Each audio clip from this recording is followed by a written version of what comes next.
Hey everyone, welcome to Watch Hags. I'm David. I'm Ken. And of course, as always, our buddy Wilson behind the camera.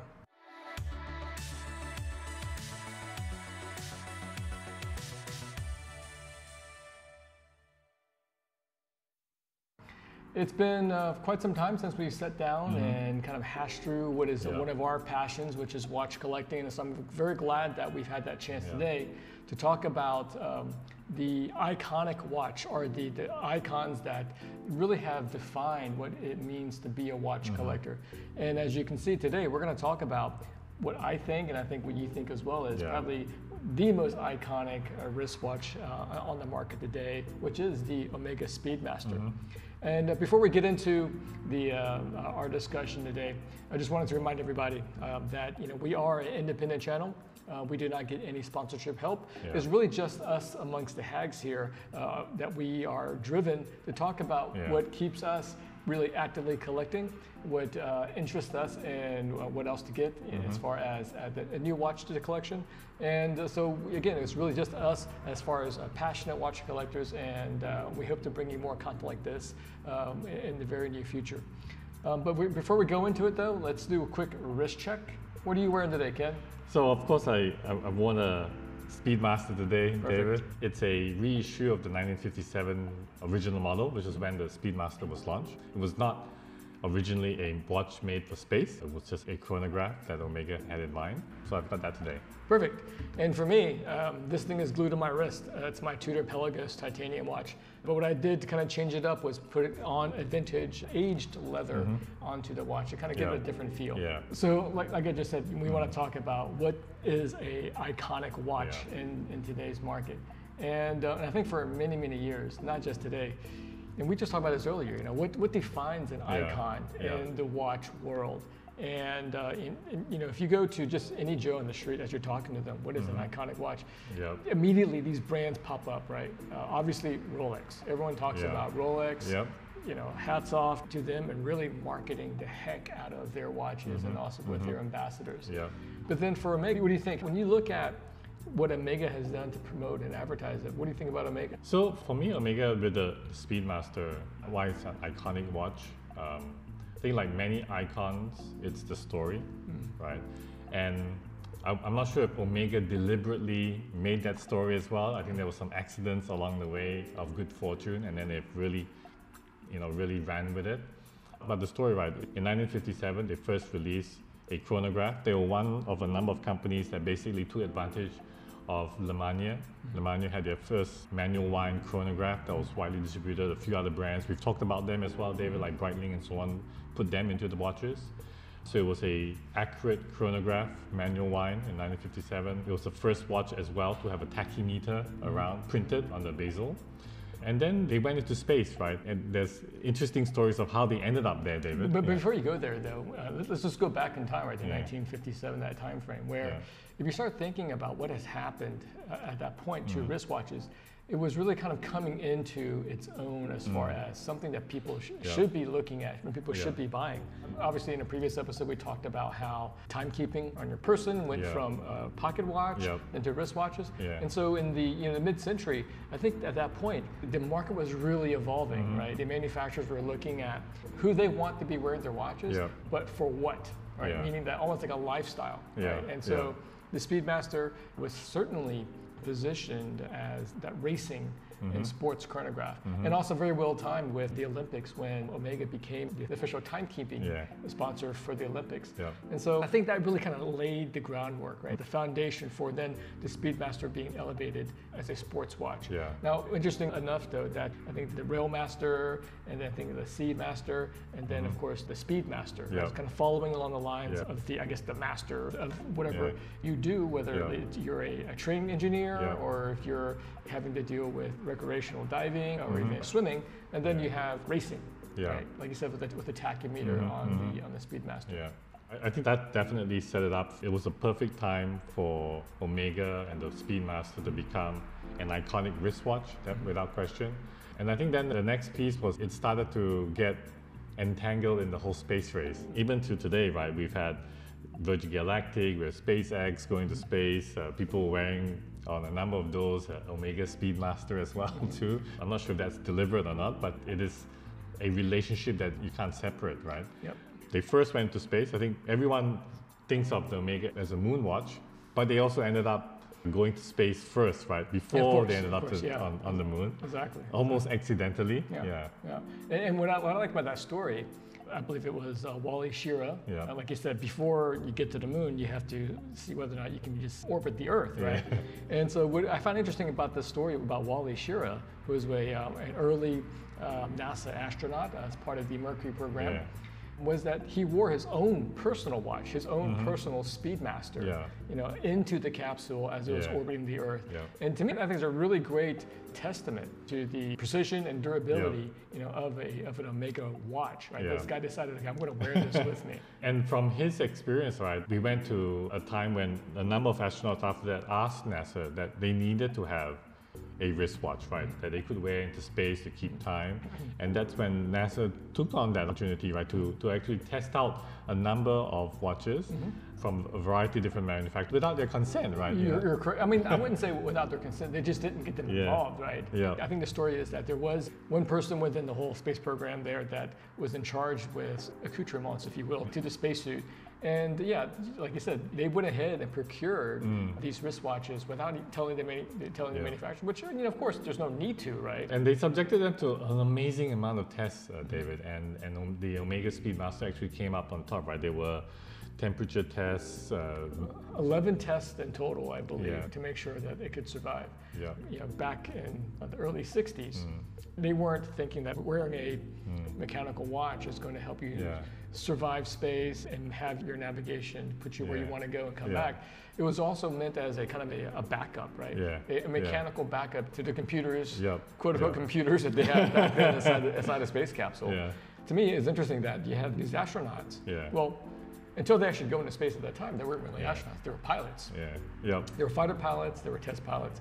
And even them, they thought, okay, we need a backup, right? We need a mechanical watch backup. I found that quite interesting. Likewise, and then that eventually led David to the Omega Speedmaster being chosen for the moon landing.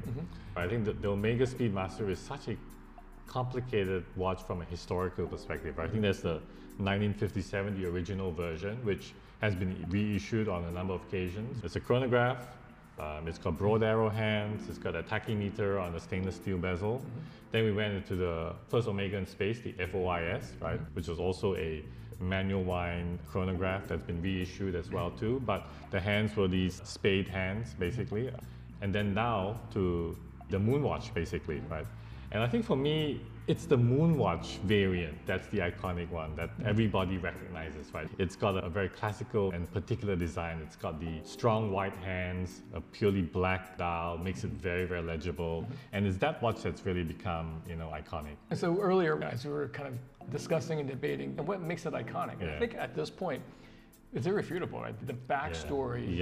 Absolutely. The backstory around going from a sports racing chronograph to literally going into space, right?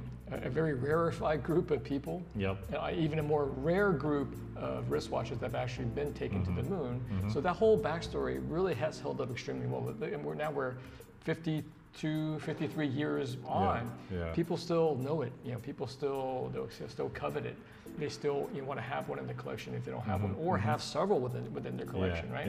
And then also let's talk about, and this is something we always talk about in the past, is what else, right? Because in my opinion, it's also about the wearability. Yeah, absolutely, absolutely. I think if I look at watches that can claim iconic status, most of them are watches that you can wear on any occasion. This classical 7-day watch, right? And the Moonwatch is a classical one, right? It is as comfortable on the beach, doing some sports, as it is on your wrist in a corporate setting, in a board meeting, in a gala dinner. It's just a watch that you can wear basically everywhere for any kind of occasion.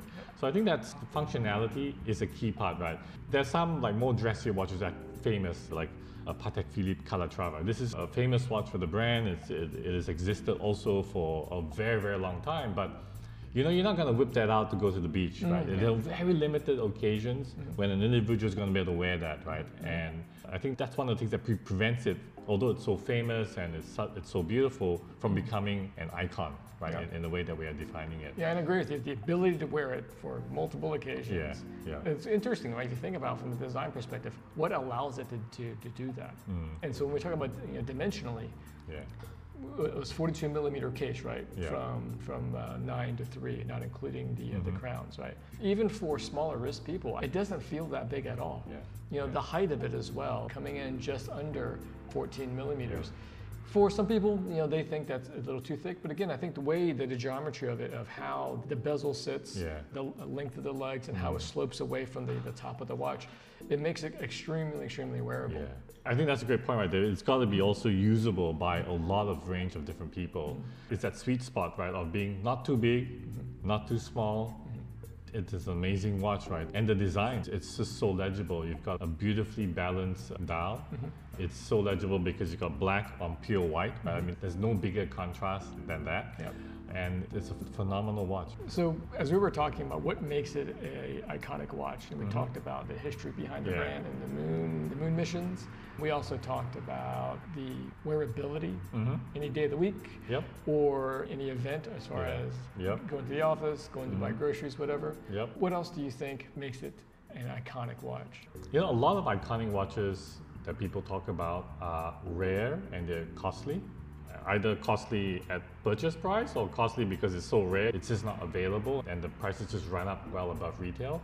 But I don't think that's one, right? Because the Omega Speedmaster Moonwatch is still fairly accessible, David. And I would argue very reasonably priced at retail for what you get, right? And I just feel that pricing and availability is just not a factor to me for what makes an icon an icon.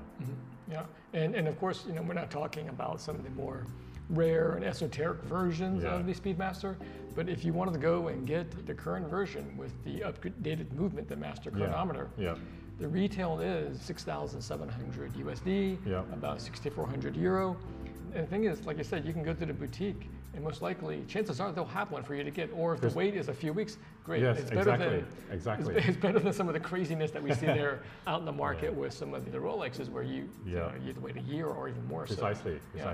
And the fact that you do get a lot for the price you're paying. Now, let's face it now, we're talking about still a substantial amount of money for a watch, but you're getting a tremendously built, very accurate, high polish in the sense of the details that go into the watch, right? You're getting a lot for that price. So yeah, I agree. It depends on who you ask. Some people may say, okay, why would you spend that kind of money on a watch? But I think what we just talked about now, you know, the history behind it, the versatility behind it. There is, to me, it's very little reasons to not have one in your collection. Well, I think from on the strap piece, you know, if you were to get a Moonwatch, my high recommendation is to get on the bracelet first, right?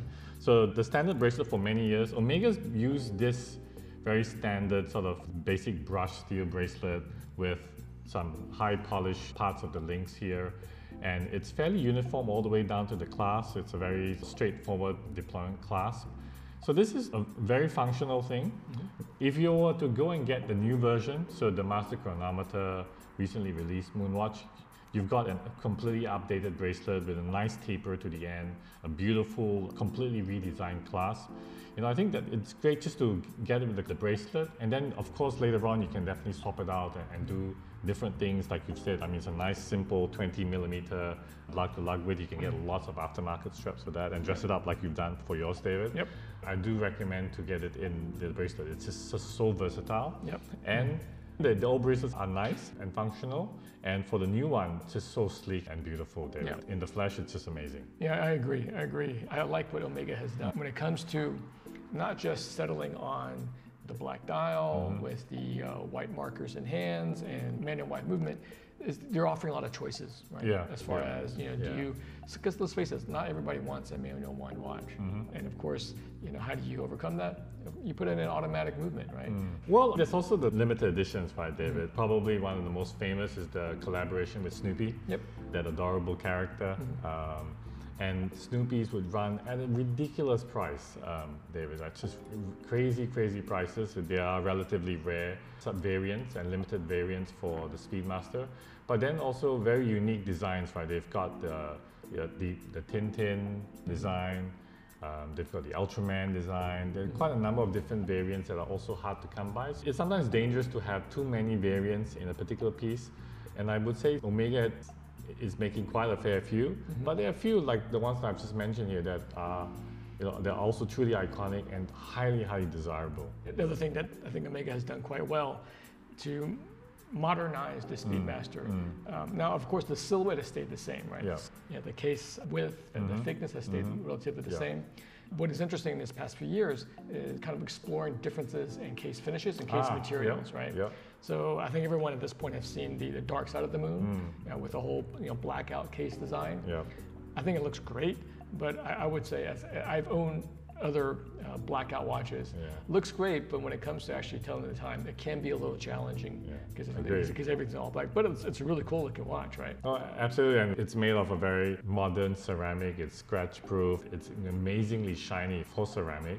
They've also got different variants, right? It was in black, now it's in gray, the gray side of the moon. So there's quite a number of different things that are interesting, David. Yeah. It's probably a little bit too big. I would never put that into the iconic basket there for Omega. Yeah, I mean, those variants, they definitely, I don't think they'll become icons, but certainly they're building off of the DNA of the Speedmaster. And I think that the interesting thing about those new variants, though, David, is that the original Moonwatch was just a basic 3-hand chronograph with 3 registers with no other complication beyond that.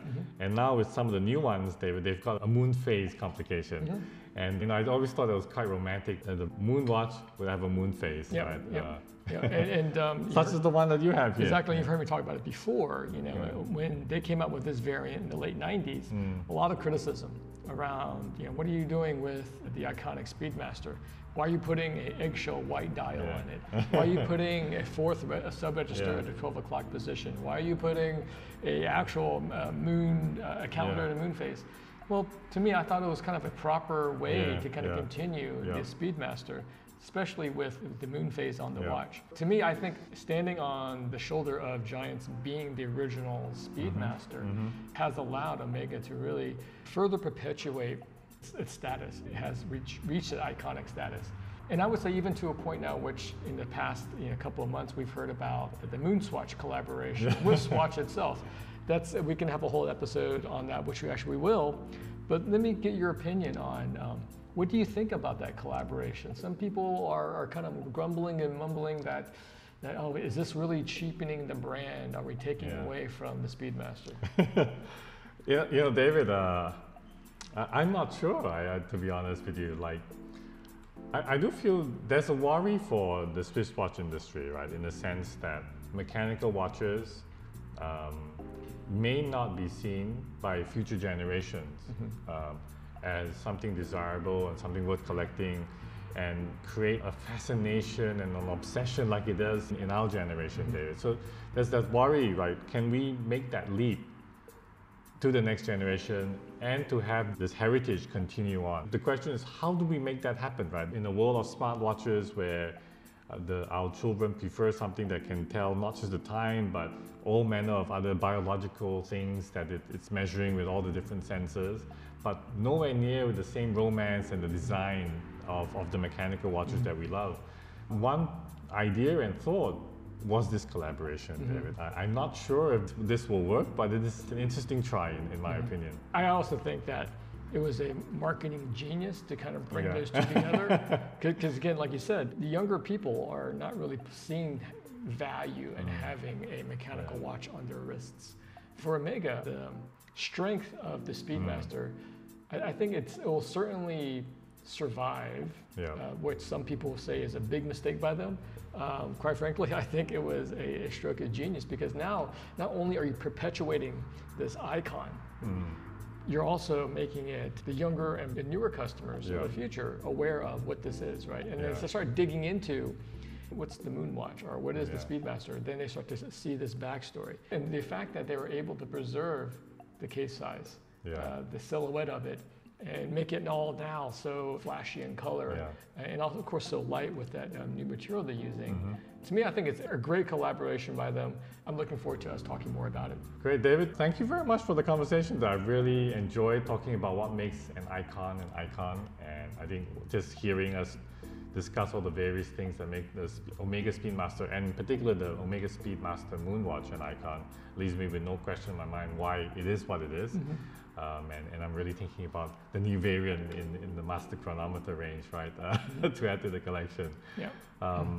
So in the meantime, if you like what you've heard, don't hesitate to leave us some comments. We'll be happy to hear your feedback. Don't forget to also like and subscribe. And until next time, may time be on your side with the watch hangs.